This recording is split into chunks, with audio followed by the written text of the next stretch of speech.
Eu cumprimento a escassa Assembleia, por isso, com mais veemência o faço. Queria só fazer um pequeno preâmbulo, muito pequeno.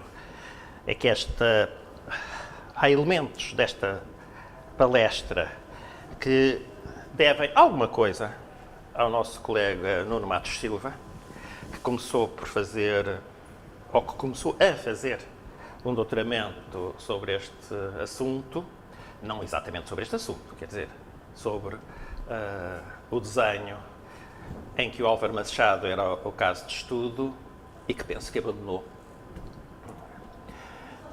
Portanto, tenho pena que ele não esteja cá para me emendar quando for necessário. Em todo o caso, a minha perspectiva de que eu vou falar não tem nada a ver com a tese dele, evidentemente. Portanto, ele pode prosseguir a tese se quiser e não fica com nenhuma informação pública aqui que não seja adquirida diretamente por mim. Qual é o interesse em falar do Álvaro Machado no contexto desta exposição? Porque estas palestras aparecem no contexto desta exposição. Bom, em primeiro lugar, o interesse em falar do Álvaro Machado é porque ele era um dos arquitetos mais significativos, mais importantes do início do século XX. Portanto, aquelas duas primeiras décadas do século XX, em que houve outros que nasceram mais cedo ou mais tarde, que também tinham um significado especial, como é o caso do Norte Júnior, do Ventura Terra, do Raulino, que começou a trabalhar mais ou menos ao mesmo tempo que ele, etc, etc, etc. Portanto, nesse campo em que, do ponto de vista da linguagem, a casa portuguesa se misturava com o ecletismo e com o neorromânico, havia uma série de arquitetos significativos, como sabem, e ele foi um deles, embora muita da sua obra, como acontece frequentemente, não tenha sido construída e muita já tenha sido destruída. A segunda razão é porque ele foi o primeiro professor de desenho, depois veremos o que isto é, do Instituto Superior Técnico, quando o técnico foi fundado em 1911. E a terceira razão é porque esta exposição, de certo modo, reúne os aspectos que ele trabalhou. Portanto, ele foi um arquiteto com vida prática, profissional. Aliás, também teve um emprego no Ministério das Obras Públicas, sobre o que eu não vou falar, porque não conheço nenhum desenhos produzidos nesse contexto. E foi professor de desenho aqui. O museu tem uma exposição atualmente sobre o ensino de desenho, mas ali ao fundo está o ateliê, está reproduzido, ou melhor, não está reproduzido, está remontado, porque ali não há nada falso, está remontado o ateliê do Álvaro Machado, tal como ele o tinha na sua última casa-ateliê na Avenida da República. E nesse sentido, até se estivéssemos numa assembleia com jovens estudantes, como deviam estar aqui, era natural que eles depois se dirigissem ali ao gabinete do Álvaro Machado para ver a expressão destes desenhos. Ora, quem era, afinal, muito rapidamente, quem era este Álvaro Machado? Pronto, Álvaro Machado. Nasceu em 1874.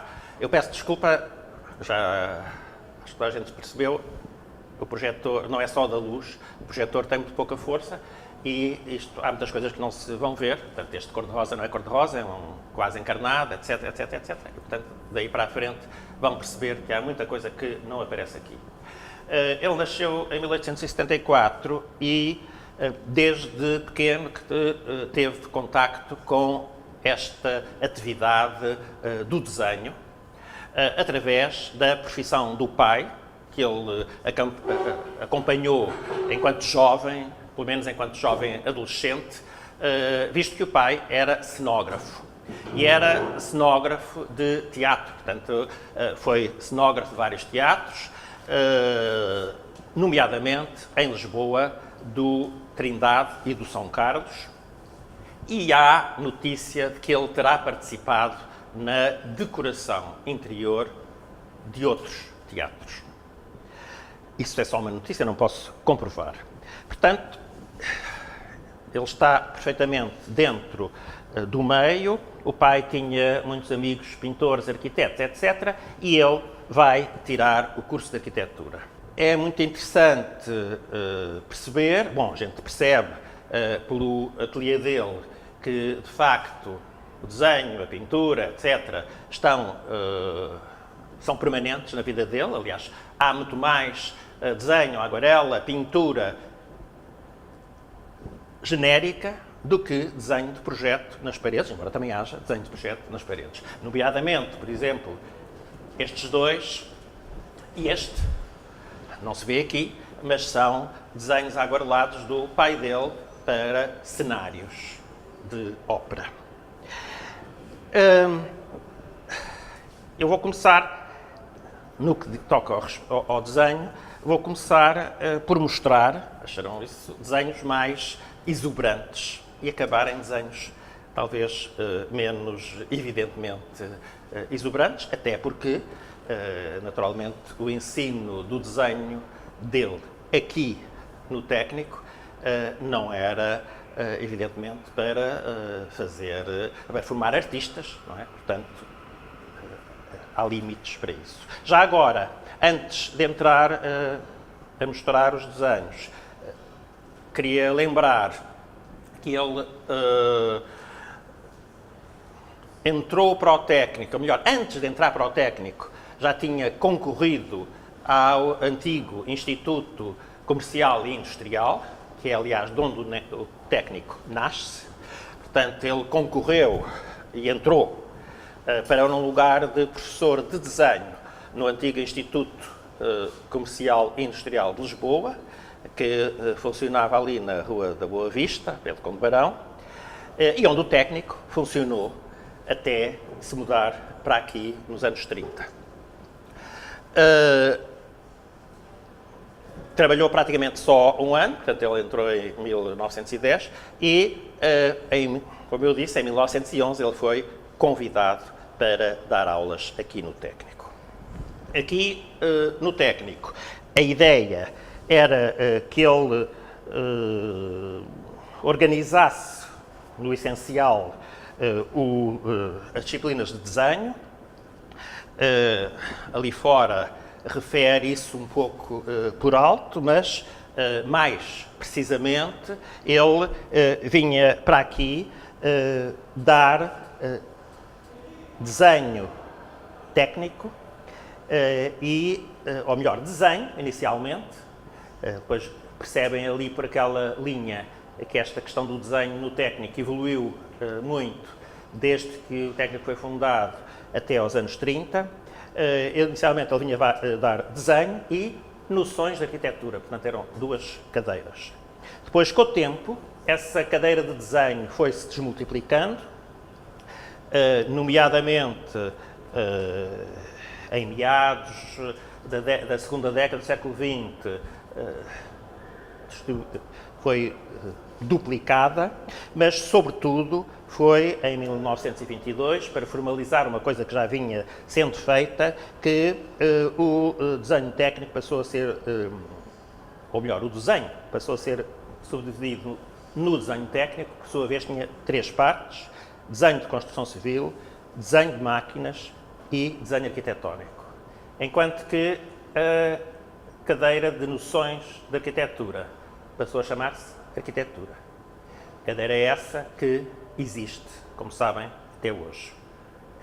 Temos ali a atual responsável da cadeira. Portanto, foi uma cadeira que sempre existiu, embora, e a partir de 1922 com esse nome, embora, como sabemos também, inserida em diferentes anos ao longo deste percurso todo. Destes desenhos todos e desta desmultiplicação a partir de certa altura, ele pediu para ficar só responsável pelo desenho arquitetónico e pela arquitetura, pela cadeira de arquitetura. Nesta altura, aliás, antes, em 1920, já tinha conseguido arranjar um mestre de trabalhos práticos, ou coisa assim. Nós diríamos hoje que era assistente. Hoje não. Hoje já não dizemos que era assistente. Diríamos aqui há uns anos que era assistente, que era o Porfírio Pardal Monteiro, que veio depois a fazer este campus. Não este edifício, mas este campus. Continuou a ser o professor responsável pela cadeira. Em 1930, se não me engano, quando foi criada a Universidade Técnica. O técnico foi integrado na Universidade Técnica e todos os professores com um determinado tipo de contrato, os chamados professores ordinários ou coisa assim, passaram a professores catedráticos. E, portanto, ele reformou-se como professor catedrático, reformou-se antecipadamente como professor catedrático entre 1934 e 1935, 10 anos antes de fazer os 70 anos, por razões que não interessa desenvolver aqui numa palestra sobre desenho.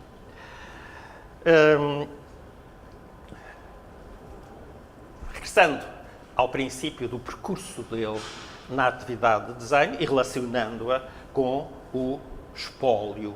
Tudo o que eu vou referir de desenho tem a ver com o espólio que existe aqui no técnico. Uma parte pequena neste momento ali, a grande parte está, felizmente, no arquivo central do técnico, em boas condições de conservação. Dizia eu que os primeiros desenhos dele, não são os primeiros desenhos dele, certamente, mas são os primeiros desenhos oficiais dele, datados, são desenhos da Academia de Belas Artes.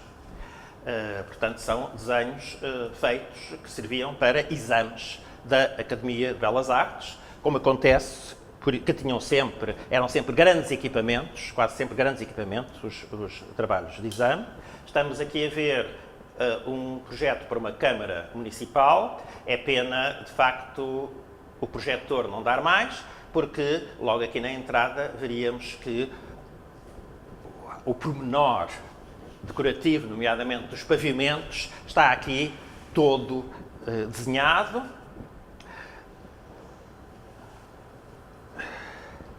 A mesma coisa acontece no andar de cima. É interessante ver que esta Câmara tem uma série de funções que depois passaram para os tribunais das cidades pequenas, não é? Como registro civil, essas coisas todas estavam aqui dentro. Mas, evidentemente, como entrada monumental, etc. Mas há uma coisa que é preciso concluir daqui, e inclusive do corte. O corte é talvez o mais exuberante do ponto de vista da decoração, porque tem a decoração das paredes, mas se repararem, não há qualquer pormenor construtivo. Quer dizer, tudo o que se passa para além das superfícies visíveis é igual. Em massa, exatamente. Outra coisa que era muito comum na altura, que era fazer estações de comboio, não é? Desenhar estações de comboio. Claro que nós não temos no país nenhuma estação de comboio. Então, existem muitas, até mais interessantes que esta e mais exuberantes pela Europa fora, mas cá não temos nenhuma deste tipo. Mas isto era a ideia que o Álvaro Machado tinha de uma estação de comboio.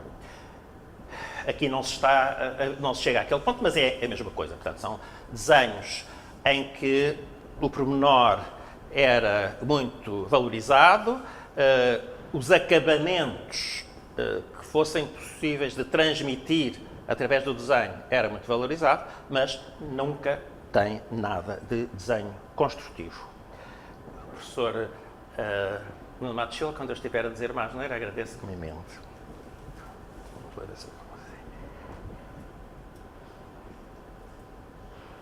Agora aqui já não é, tem que ser aqui. E se não fosse, se alguém tivesse dúvidas, por acaso aqui desaparece, se alguém tivesse dúvidas sobre sobre a função destes desenhos, esta série, talvez esteja nos próximos, esta série de desenhos sobre um teatro, eventualmente um teatro de ópera, que é também um desenho académico, portanto um desenho de curso, diz explicitamente, depois não se vê, tem aqui um carimbo da Academia Nacional de Belas Artes, não da história da Escola de Belas Artes de Lisboa, e tem aqui outro carimbo que diz exame, uma coisa qualquer assim. Portanto, foram trabalhos feitos para exame, aquilo é um desenho completíssimo, que é uma pena não se ver, evidentemente, também não tem pormenores, mas se não tem pormenores construtivos, tem pormenores da caixa de palco e de outros aspectos que seria muito interessante ver. Está a haver a necessidade de arranjar para aqui um projetor, Sr. Presidente. Qual é a data deste ano? A data deste desenho é 1896. Os outros dois, eu pus este no fim, porque este é o único que tem o carimbo. Os outros dois são de 1897, que foi o ano em que ele acabou o curso. Depois de acabado o curso, a primeira obra que se conhece dele, divulgada e que também existe no nosso espólio, é o túmulo dos Viscondes de Valmor, portanto, os mecenas da arquitetura, através do Prémio Valmor, que ainda hoje existe e que está no Alto de São João. Porque é que eu ponho uma fotografia numa conversa sobre desenho? Porque, que eu saiba, não existem desenhos desenhos específicos deste edifício. Está bem, não existem aqui eu disse que ia só tratar dos desenhos existentes aqui. Toda a família Valmor, temos que ir procurar. A questão não é essa. A questão é outra que eu queria aqui abrir. É que no espólio a maior parte dos desenhos ou são desenhos bosses, outra coisa qualquer, a maior parte dos desenhos completos e mais bonitos são desenhos de obras que não foram feitas. Portanto, os arquitetos não tinham, nesta época, a preocupação de fazer desenhos bonitos para as revistas, logo. E, normalmente, deitavam muita coisa fora. Ou, pelo menos, não tinham essa preocupação. Eles gastavam-se na obra, gastavam-se aqui, gastavam-se ali. E, portanto, o espólio, é nesse sentido que eu digo que é importante perceber-se que eu só estou a falar do espólio, porque, evidentemente, há muitos edifícios que precisaram de licença da Câmara e existe o projeto na Câmara, não é? Agora, no espólio, portanto, naquilo que era o que ele guardava, os desenhos que existem são, em geral, aqueles que não foram realizados ou são pequenos apontamentos, pequenas alterações daquilo que não foi realizado. O período de 1900 até 1910 foi o período em que ele teve mais trabalho. Aliás, foi por isso, parece, que ele concorreu primeiro ao Instituto Comercial e Industrial de Lisboa, foi porque não tinha trabalho suficiente e era um complemento. É uma época também de muitos projetos que ele não realizou, nomeadamente este de 1904, Casa de Saúde, como vê, é um desenho aguarelado, mais uma vez vê-se um bocadinho melhor que os anteriores, mas também não se vê muito bem, mas percebe-se que é um desenho cheio de colorido que era para ser exposto. Portanto, é um desenho essencial. Estes desenhos são quase todos para concurso. Portanto, não são encomendas, raramente são encomendas. Este não se sabe ao certo. Portanto, isto era para a Casa de Saúde de Portugal e do Brasil, a fazer em Lisboa, ou aqui na região de Lisboa, mas em princípio, para haver um desenho todo aguarelado, ou era para convencer o cliente, ou é porque era por concurso. Por exemplo, para o Colégio Rossel, hoje Colégio Académico, Para o Colégio Rossel não existe no espólio dele nenhum desenho deste tipo. Portanto, foi uma encomenda que lhe foi feita, também em 1904, e os desenhos que temos são da alteração deste edifício, feitos por ele em 1932. Portanto, ele fez uma alteração em 1932 que transformou o edifício naquilo que ele é agora, visto que se lembram, se olharem bem, isto é um contínuo de pequenas lojas, não é? E, portanto, isso foi no colégio, eram clientes, como deve ser, e pediram ao arquiteto para fazer essa alteração. A alteração que ele fez tem uma série de desenhos. Eu trouxe este porque era o que se via melhor e fiz bem, porque qualquer dos outros desaparecia completamente com esta luz. Isto é o princípio da transformação, não foi isto que foi feito. Este é um dos primeiros estudos dele para a transformação, com lojas ainda de vários tamanhos. Aquilo que depois que sai são tudo lojas do mesmo tamanho e apenas com um vão para a frente. Mas não há qualquer dúvida, está ali escrita o objetivo do desenho.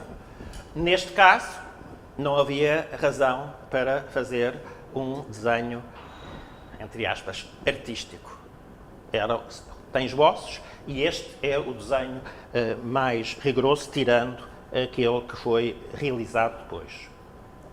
E, portanto, aqui temos, um bocadinho deslavado, o edifício tal como ele está hoje. Não vemos este alçado de frente, mas toda a gente tem memória desta transformação em lojas. O resto do edifício, por fora, está mais ou menos aquilo que era. Mas como estamos a falar de desenho, naturalmente são os edifícios que não foram construídos que têm aqui mais importância. E a série de desenhos, talvez com mais impacto, é a série de desenhos que ele fez para a Igreja da Imaculada Conceição, para um concurso para a Igreja da Imaculada Conceição, em que participaram muitos arquitetos dos tais que tinham muito trabalho, ou melhor, que tinham muita importância nesta altura. Também não havia tantos assim, eram poucos. Ele ficou com o segundo lugar e, portanto, o edifício não foi construído mesmo por quem ganhou o primeiro lugar. Portanto, isto era para uma paróquia que depois veio a ser substituída pela paróquia do Sagrado Coração de Jesus, uns anos mais tarde, e a igreja era para construir no sítio onde está hoje, ali no fim da Avenida 5 de Outubro, naquele sítio que está a ser desfeito hoje em dia, mais ou menos maternidade Alfredo da Costa, edifício Avisa, etc. Portanto, esse fim da Avenida 5 de Outubro. Não foi feito e os desenhos existem todos. Portanto, isto é um concurso era um concurso de 1904.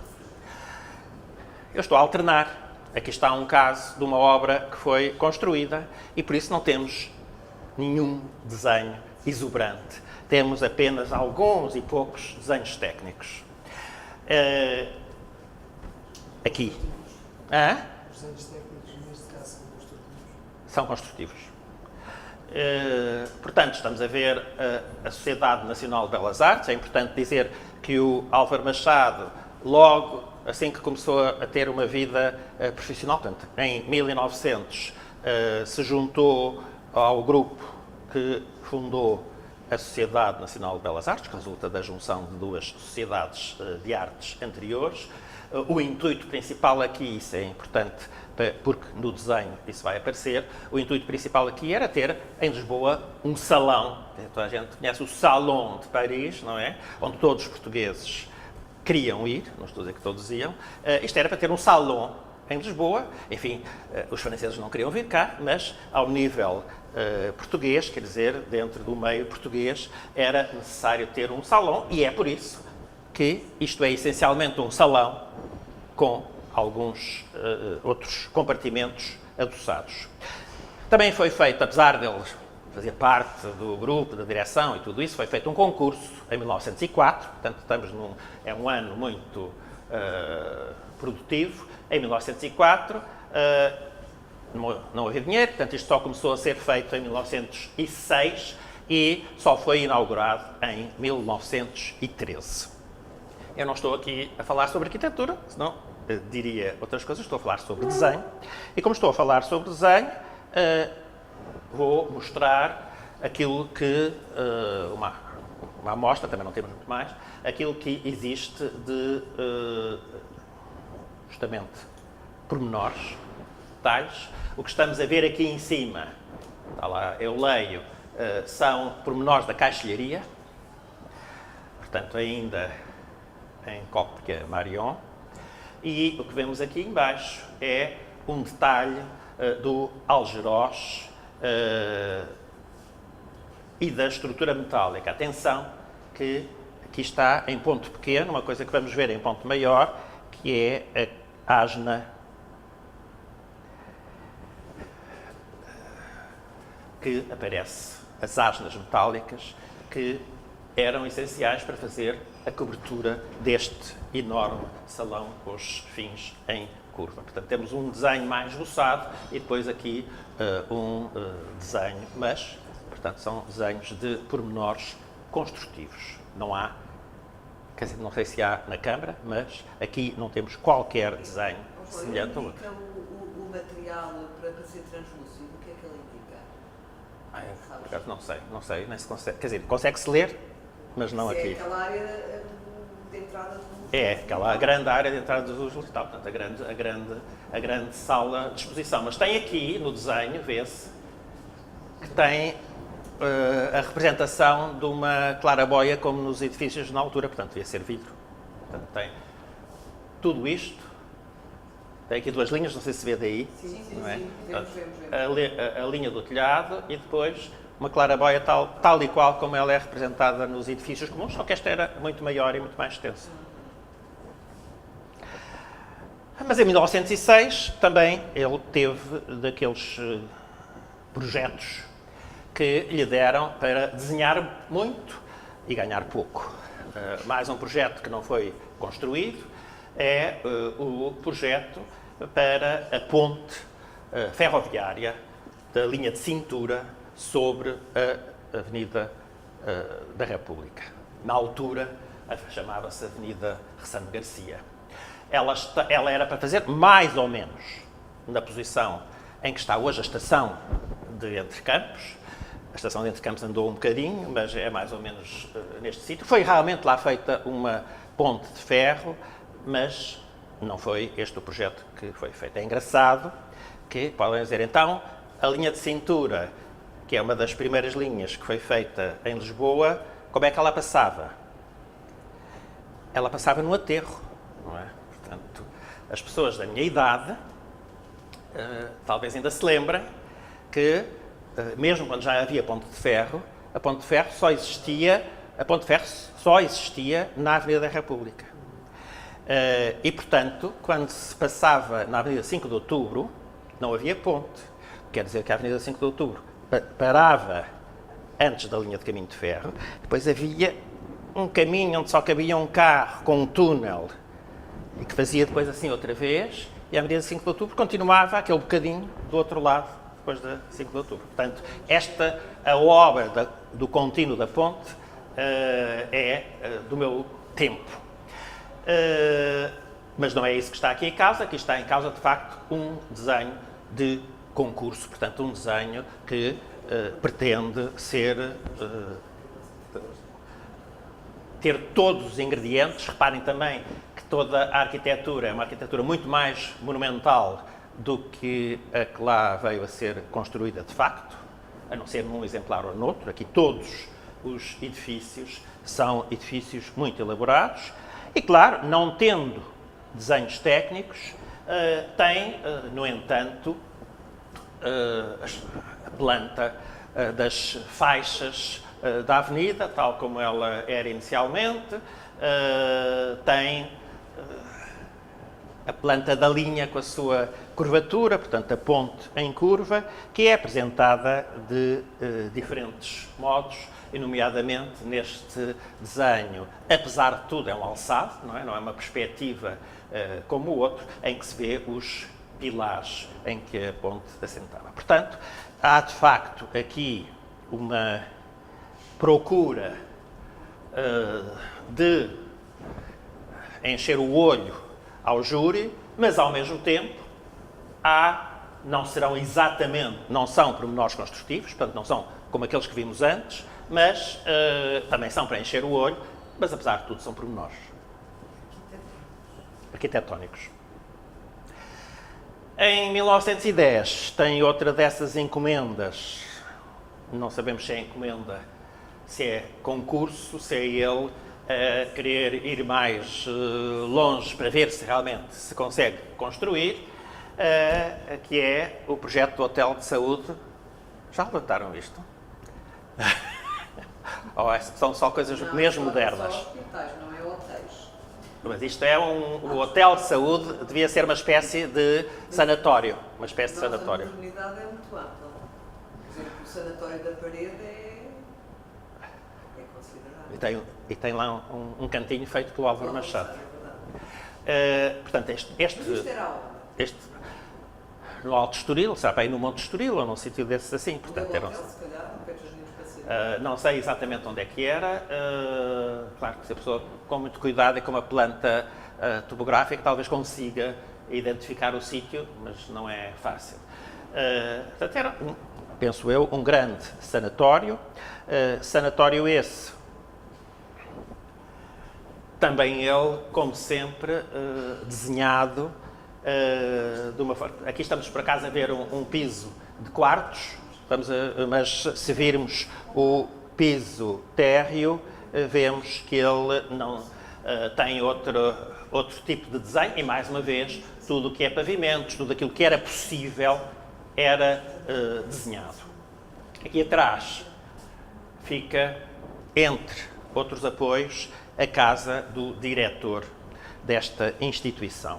Era naquele primeiro desenho podia ser onde é agora o Centro Cultural. Naquela linha, ser aquela linha alta, parece-me. De facto, o Álvaro Machado fez muitos projetos, que eu não vou mostrar aqui, porque não temos desenhos, no Estoril, inclusivamente uma casa para ele, mas tem vários projetos de moradias no Estoril, portanto era uma zona que ele conhecia e onde também devia ser conhecido. Vamos dar um salto agora, ainda dentro do desenho arquitetónico, vamos dar um salto para um edifício que foi construído. Estes desenhos no meu computador vêm-se todos, podem vir aqui ver-se todas as linhas. Eu só escolhi desenhos, temos muitos que não estão em condições de reprodução, eu só escolhi desenhos em que se via tudo. E, portanto, aqui temos variantes do projeto, uma em cópia Marion, com pormenores construtivos, arquitetónico-construtivos, e outra em papel, eu não tenho a certeza se aquela é original. A tela, não é? Pois, é isso. Portanto, o de cima é tela. Só por curiosidade, este edifício, portanto, aqui há uma encomenda de uma moradia, portanto, não há desenhos exuberantes. É um dos raros casos de um edifício que foi construído e de que existe o projeto aqui. Um dos raríssimos casos. Depois há outro que eu não vou mostrar, que é o mas nem vou falar disso. Mas este foi construído. Foi construído, teve o Prémio Valmor de 1919, e foi destruído já há muitos anos. Era na esquina da Duque de Olé, da Avenida Duque de Olé, com a Bernardo Lima, com a Rua Bernardo Lima.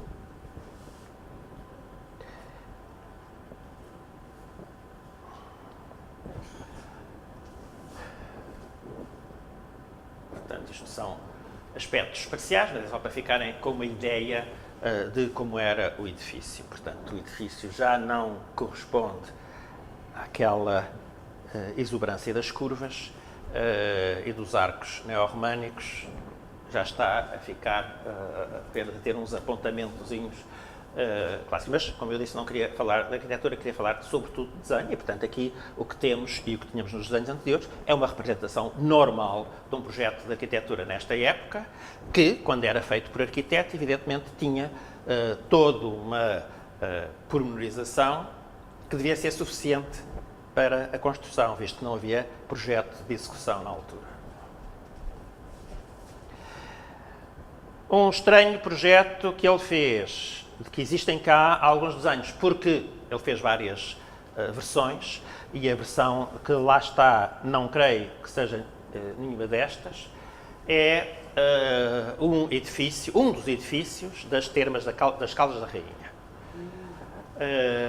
Este edifício é provável que houvesse lá alguns vestígios, mas ele é claramente neo-joanino, portanto, não tem nada a ver com aquilo que ele costumava fazer, mas deve ter havido aqui alguma instrução para isso.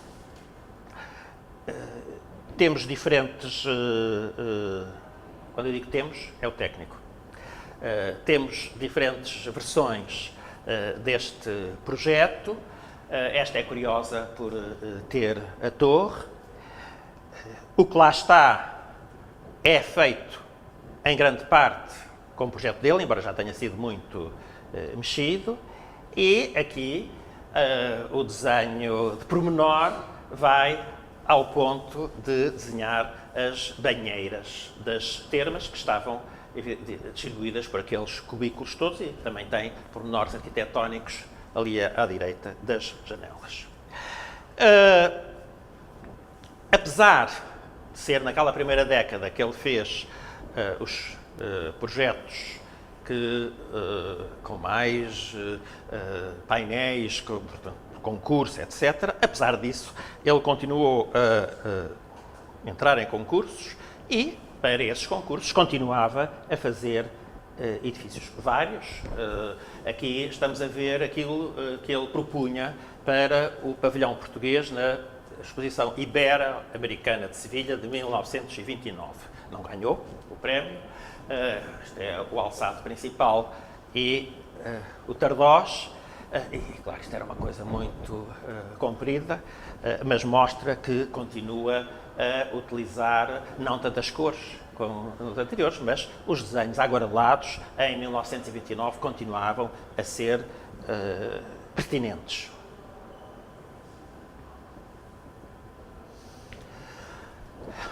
Estou agora a lembrar que me esqueci de parte do material ali no gabinete. Mas não faz mal, a gente logo se vê que se forem horas. Só para nos aproximarmos, enfim, do fim da sua vida mais produtiva enquanto arquiteto, e também porque estamos a ver um projeto para uma zona que foi alvo de muitos projetos e de muitas alterações, estamos a ver um projeto de 1928, se não me engano, 28 ou 32, para a entrada do Parque Eduardo VII. O Parque Eduardo VII hoje não tem entrada, quer dizer, é aberto do lado do Marquês de Pombal, mas isto ele propunha, e houve vários projetos que faziam estas entradas, estamos a ver o limite do Marquês de Pombal, e, portanto, isto tinha uma série de estruturas de que ali temos também um alçado colorido com um desenho um bocadinho mais moderno, etc. O desenho, para ele, também se estendia ao design.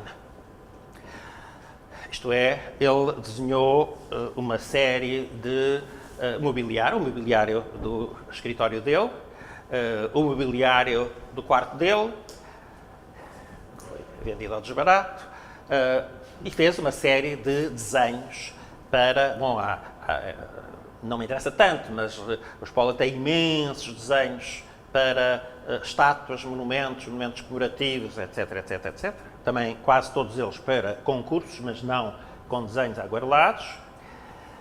Mas, claro, ele desenhou objetos. Isto é o banco de estirador que vemos ali. quiserem ir ver. E, para ligar isto ao desenho, não temos o desenho do banco de historiador, mas temos o desenho da cadeira da secretária. E não apenas o desenho da cadeira da secretária, mas o desenho de uma espécie de mobília de sala, que não estava no ateliê. Ele deve ter aproveitado esse desenho para fazer a cadeira de secretária dele. Mas é muito curioso o desenho que ele faz de cadeiras e um canapé, que repetia as cadeiras, e se virem o desenho da cadeira ou de um módulo do canapé, corresponde à cadeira desenhada por ele. Este desenho ainda é mais curioso na medida em que junta o desenho mais, uma perspectiva mais expressiva ao desenho técnico, digamos assim. Isto, apesar de tudo, é desenho técnico.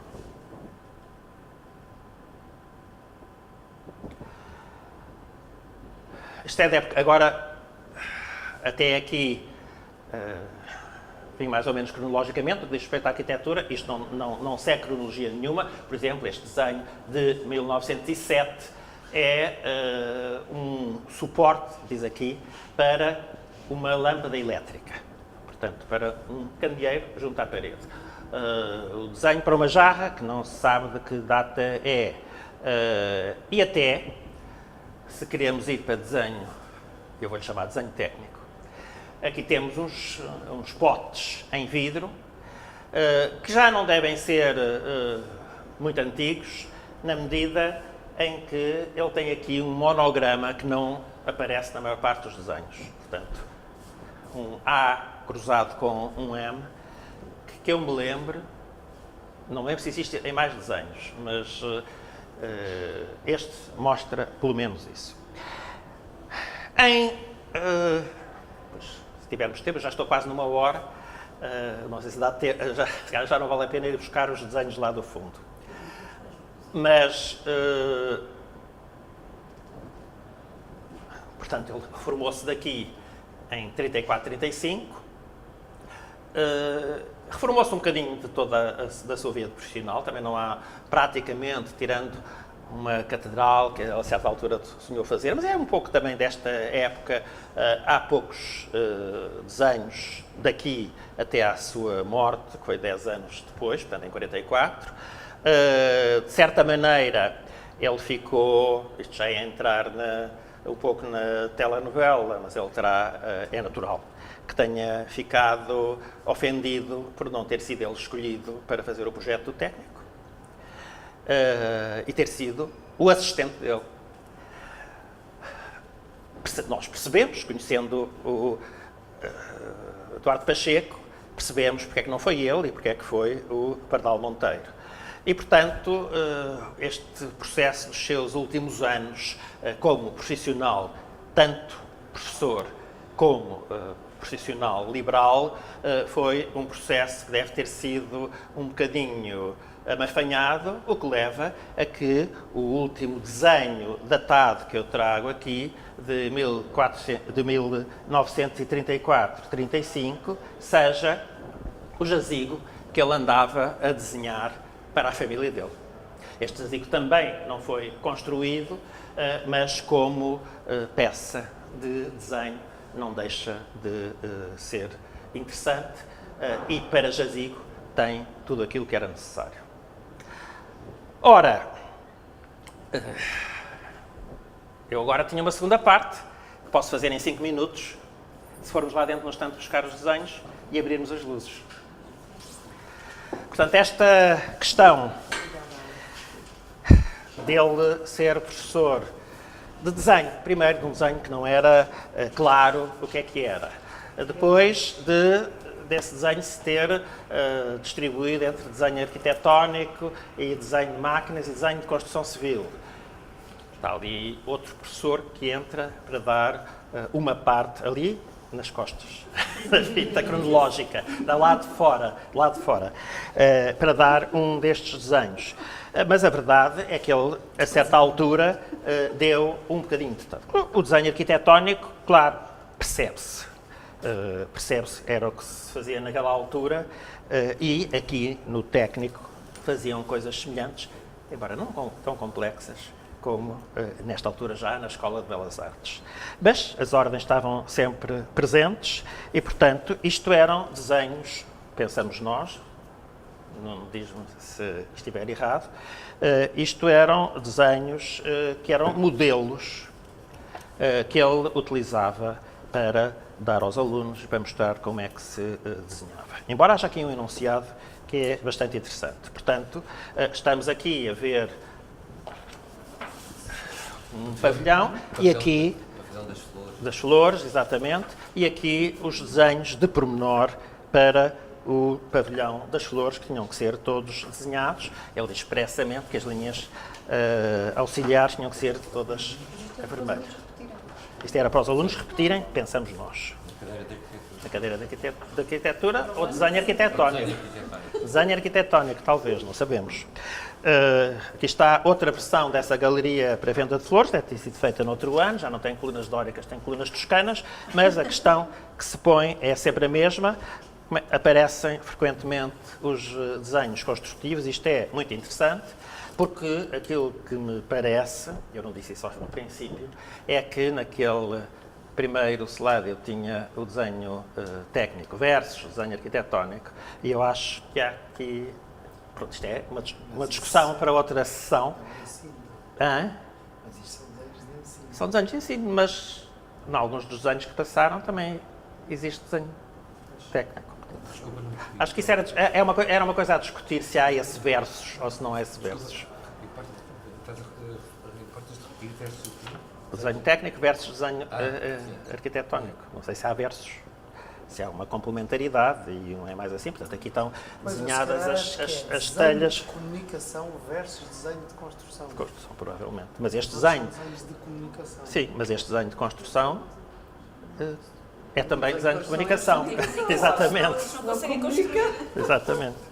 Portanto, essas são as colunas toscanas e aqui já não sabemos exatamente de onde, mas isto podia ser para o desenho de construção civil ou uma coisa assim desse género, não é? Portanto, temos todos os elementos que existem.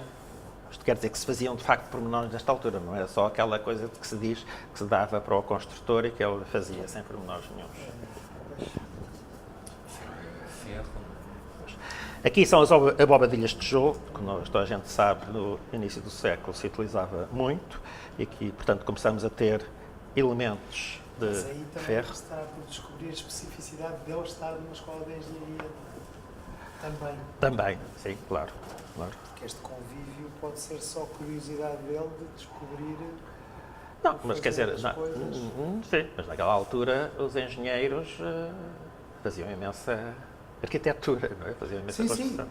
Mas eu estou a pensar Pois, no- fazia Pois. tudo. Não, e o de Alfredo de Saúde, nas suas notas... Disse que o concebe- desenho era muito... Aliás, está ali uma concebe citação curso de dele. arquitetura.